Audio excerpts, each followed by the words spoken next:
I love this cane for frozen shoulder. Now, I want you to be a little gentle with it. Don't like really dig into yourself.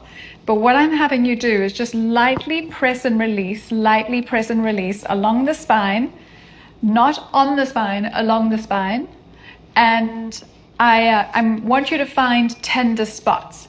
When you find a tender spot, you're going to press and hold on that tender spot until that tender spot is no longer tender.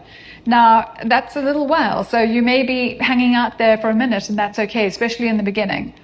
If it's really tender, release the pressure a little bit. I'd rather you be more gentle and then build up over time. So once you've gone as far as you can go down the side of your spine, now I want you to come to your trapezius muscle, and one of the parts of the trapezius muscle is going to go in that direction. So taking your hand and putting it on top of the stick, you're simply going to apply pressure straight down, and you're finding tender spots. So when you find the tender spot, again, you're going to hold there until the spot releases. Now, a mistake that I see a lot of people make is as they're applying pressure, they do that with their head, and that's going to make more pain in your neck. So do pay attention that your head is not going forward as you're applying pressure on your trapezius. And again, you're lifting and pressing until you find tender spots. Avoid applying direct pressure to any bony prominences. You're only to apply pressure to the soft areas. I also don't want you using this ball directly on the neck, as it is way too delicate. Many men can get away with doing it on the neck, but for most women, I would not recommend it on the neck because we simply don't have enough muscles and tendons. And unless you really understand the musculature of the neck, I think it's a little risky to use a stick like this on the neck.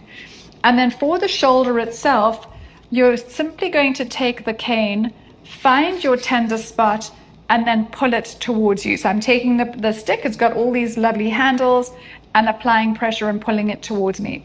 And again, I'm finding the painful spots, and I'm just holding there until it releases, and then I release the stick, and then I find another painful spot. Now, there's one spot that a lot of people forget about, and it's really critical for frozen shoulder, and that's to get underneath the armpit. There's a lovely meaty part of the muscle that is very tender in frozen shoulder. And so you're going to take the cane, you're going to stick it under your armpit. You're then going to release the arm so that it's by your side, because now you actually need a little bit of this arm to help you to apply pressure.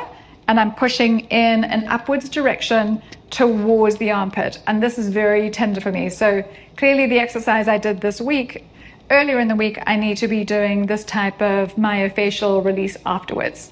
And then for those of you that have pain on the front of your shoulder, make sure you're releasing this muscle here on your chest, and also make sure that you're actually releasing the front of the shoulder.